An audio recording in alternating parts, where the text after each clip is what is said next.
Warahmatullahi wabarakatuh.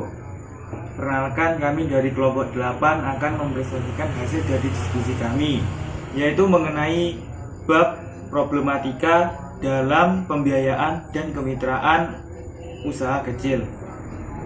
Adapun anggota dari kelompok kami yaitu yang pertama adalah Mbak Tiarika Priyadi, Ahmadiyah Ramawati, Hatifan Kulwas Syurur, yang keempat Dika Haji Prasetyo, dan yang terakhir adalah Tia Agustina. Pada materi yang pertama akan dijelaskan oleh teman saya yaitu Ahmadiyah Ramawati. Waktu dan tempat dipersilakan. Assalamualaikum warahmatullahi wabarakatuh.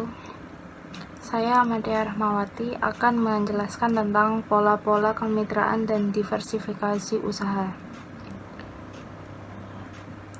Banyak hal yang dapat dilakukan untuk menciptakan sinergi bisnis yang menguntungkan semua pihak. Salah satu cara yang populer adalah dengan melakukan kemitraan berpedoman kepada trilogi kemitraan. Di dalam dunia bisnis yang lazim dikembangkan berbagai variasi produk untuk menghadapi persaingan dan mempertahankan market share perusahaan. Kemitraan yang hakiki yakni kemitraan yang mengandung prinsip saling membutuhkan, saling memperkuat, dan saling menguntungkan. Ketiga prinsip inilah yang disebut dengan trilogi kemitraan. Secara teoritis terdapat beberapa bentuk pola kemitraan. Yang pertama, pola kemitraan inti plasma. Bila kemitraan inti berfungsi melakukan pembinaan, penyediaan sarana, produksi, bimbingan teknis, dan pemasaran, sedangkan kemitraan plasma adalah melakukan fungsi produksi. Kedua, pola kemitraan subkontrak. Pola ini merujuk kepada upaya usaha kecil dalam memproduksi komponen yang diperlukan usaha menengah atau besar sebagai bagian dari produksinya. Ketiga, pola kemitraan dagang umum. Pada pola ini, UMB atau usaha menengah atau besar memasarkan produk usaha kecil atau usaha kecil memasok kebutuhan UMB. Pola ini lebih umum digunakan dalam dunia bisnis atau atas dasar saling menguntungkan. Keempat, pola kemitraan waralaba. Pemberian waralaba adalah memberikan hak penggunaan lisensi merek dagang dan saluran distribusi sebuah perusahaan kepada penerima waralaba serta dibantu dengan memberikan bimbingan tentang manajemennya. Kelima, pola kemitraan keagenan. Pada pola ini, usaha kecil diberi hak khusus untuk memasarkan barang atau jasa UMB. Kelima, pola kemitraan di atas didasarkan pada Peraturan Pemerintah Nomor 44 Tahun 1994 tentang Kemitraan serta SKB Nomor 22 SK Tahun 1998 dan Nomor 7 SKP 7 Tahun 1998. Kemitraan dapat dilakukan dengan berbagai pihak seperti dengan BUMN dan BUMS, terutama bagi perusahaan besar daerah agar tercipta kerjasama serta sinergi bisnis yang kondusif. Diversifikasi memiliki arti perluasan maupun penambahan barang maupun jasa yang bertujuan untuk meningkatkan profitabilitas dari suatu perusahaan. Diversifikasi adalah bagian dari strategi korporat yang bertujuan untuk meningkatkan jumlah penjualan dengan sistem produk baru serta pasar yang baru. Dengan begitu, maka pemilik bisnis akan mudah mengembangkan serta memperluas usahanya. Dalam dunia usaha terdapat berbagai macam jenis diversifikasi usaha. Terdapat 3 kategori diversifikasi usaha, yaitu yang pertama, perusahaan industri tunggal, yang kedua perusahaan dengan diversifikasi berhubungan, yang ketiga perusahaan diversifikasi tidak berhubungan. Menurut Harburg dan Ripple, selaku tokoh ilmu bisnis, terdapat beberapa tujuan dari diversifikasi, yaitu yang pertama, memenuhi ambisi personal manager, yang kedua, mengendalikan distributor serta pemasok, yang ketiga, mencapai suatu sinergi, yang keempat, mencegah adanya pesaing. Yang kelima, meminimalisir resiko. Dari bentuknya, diversifikasi dibagi menjadi 2, yaitu diversifikasi vertikal dan diversifikasi horizontal. Assalamualaikum warahmatullahi wabarakatuh. Saya Hatifan Kulwasurur akan menjelaskan materi berikutnya, yaitu tentang menyiasati permodalan usaha. Nah, dalam dunia usaha ada kalanya keterbatasan modal menjadi hambatan yang paling berat untuk memperluas usaha yang dijalankan. Namun, jika kita siasati dengan baik, sebenarnya faktor modal bukanlah hal yang paling sulit yang tidak memiliki jalan keluar. Sebagai pelaku bisnis harus memahami cara dalam mengatasi keterbatasan terkait dengan modal. Di antaranya seperti aspek modal, pengelolaan, maupun pemasaran. Modal juga bisa didapat dari berbagai cara, misalnya dengan modal yang kita punya sendiri ataupun dengan pinjaman. Nah, oleh karena itu, dengan dibutuhkan suatu kemitraan atau hubungan sosial yang baik dalam berwirausaha. Karena terkadang dalam berwirausaha, kita tidak dapat memulainya sendiri, baik karena kekurangan uang, sumber daya, maupun kreativitas. Nah, perlu dipahami bahwa uang dalam sebuah usaha sangat diperlukan.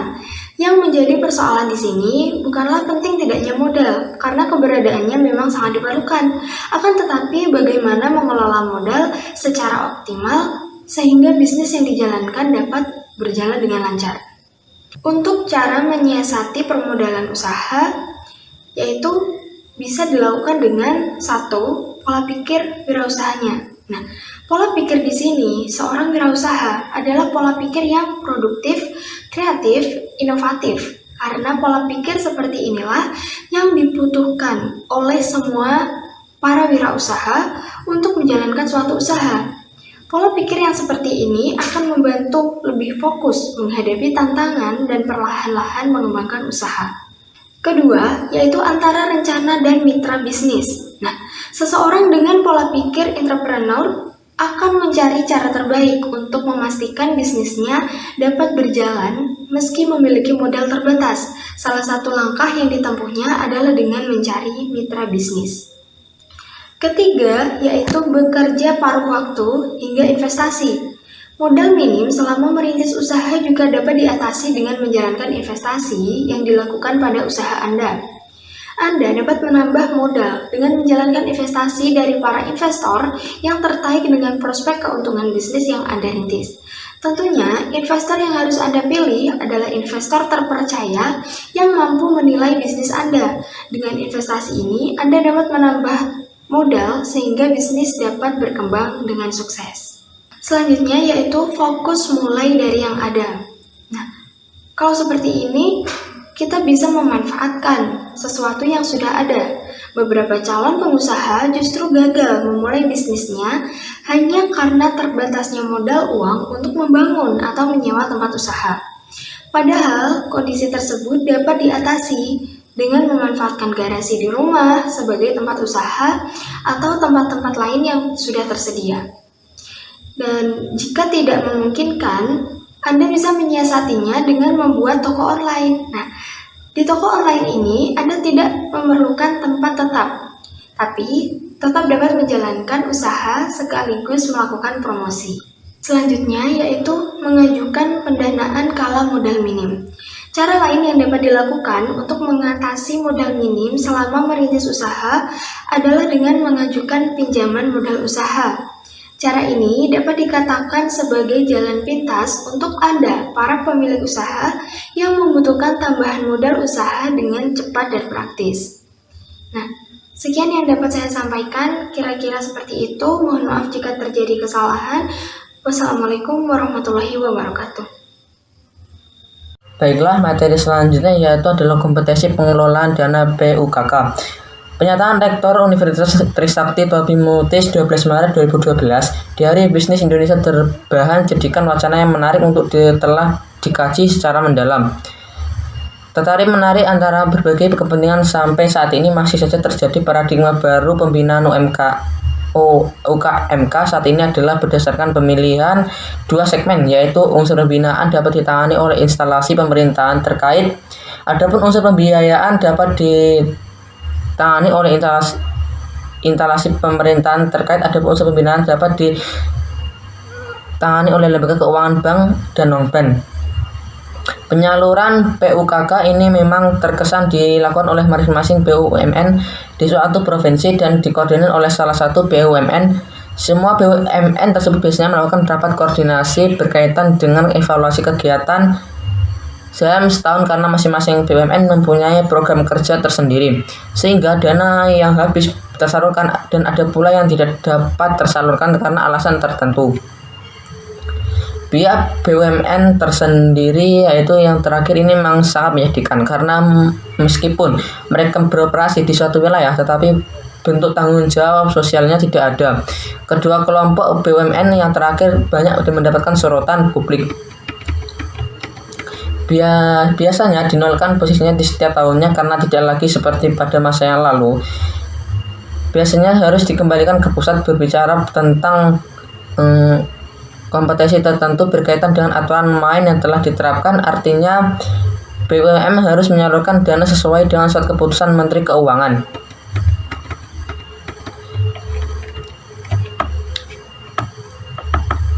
Dan oleh karena itu tingkat keberhasilan penyaluran berbeda, termasuk pada tingkat kemacetan pun terjadi. Kelemahan yang terjadi selama ini adalah terletak pada fungsi koordinasi dan pengawasan. Ini artinya koordinasi BUMN masih perlu diperbaiki karena kurang terarah sehingga masing-masing BUMN mempunyai sasaran tersendiri. Demikian juga dengan fungsi penawaran yang hanya dilakukan oleh evaluasi tahunan. Persoalan lainnya adalah tidak jelasnya masing-masing BUMN dalam menentukan jenis usahanya yang dibantu. Oleh karena itu, penanganan pembinaan perlu dikelompokkan terhadap usaha yang dibina oleh masing-masing BUMN agar tidak simpang siur. Demikian pula dengan sosialisasi terhadap sumber dana yang tersedia banyak tidak diketahui oleh pengusaha kecil dan koperasi. Padahal ini perlu dilakukan agar dana yang tersedia diserap oleh PK dan koperasi membutuhkan. Semua boleh berkomentar dan berpendapat mengenai kompetensi pengelolaan dana PUKK. Perbedaan ini justru harus kita kaji dan dipelajari. Efektivitas mengenai penyaluran dana tersebut melakukan kajian mana yang berhasil di antara lembaga keuangan bank dan non-bank.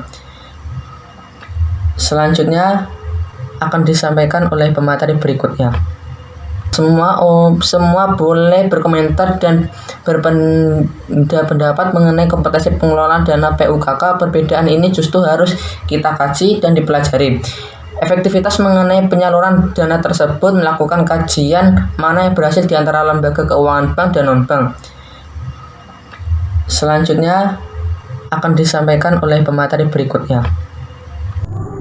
Dukungan pembiayaan ekonomi rakyat. Dinas Koperasi dan UMKM merupakan salah satu instansi yang turut mendukung program ekonomi kerakyatan yang dicanangkan oleh pemerintah. Paradigma pembinaan UKMK adalah meliputi unsur pembinaan kelembagaan serta pembiayaan yang berfungsi mendukung tujuan akhir dari pemberdayaan.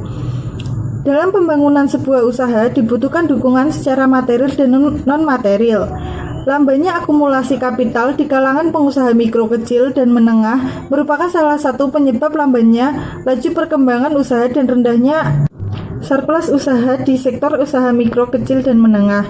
Maka itu ada dukungan pemerintah kepada sektor usaha mikro, kecil, dan menengah, yakni subsidi bunga dan program penempatan dana di dalam rangka mendorong untuk lembaga keuangan dan bank memberikan kredit kepada UMKM. Analisis dan evaluasi kebijakan. Kelembagaan ekonomi rakyat pada hakikatnya merupakan proses penyaluran kredit yang tidak hanya ditangani oleh unsur pembiayaan semata, melainkan juga melibatkan unsur pembinaan dan kelembagaan ekonomi rakyat itu sendiri. Evaluasi kinerja lembaga pembiayaan. Berbagai evaluasi harus dilakukan setiap bulan agar data tersebut tidak menyimpang dari tujuan semula, yakni memberdayakan ekonomi rakyat. Pola kinerja harus sudah memiliki kesiapan dalam segala hal, bukan dengan terus mencari format baru agar menjadi lebih efisien dan efektif. kelompok sasaran mengenai jumlah koperasi dan PKM yang akan menjadi target untuk dibiayai dalam 1 tahun harus terukur jelas sasarannya. Kebijakan pemerintah yang mendukung seperti mengalokasikan dana yang relatif besar untuk pengembangan UMKM. Sekian presentasi dari kelompok kami. Ada kurang lebihnya mohon maaf. Wassalamualaikum warahmatullahi wabarakatuh.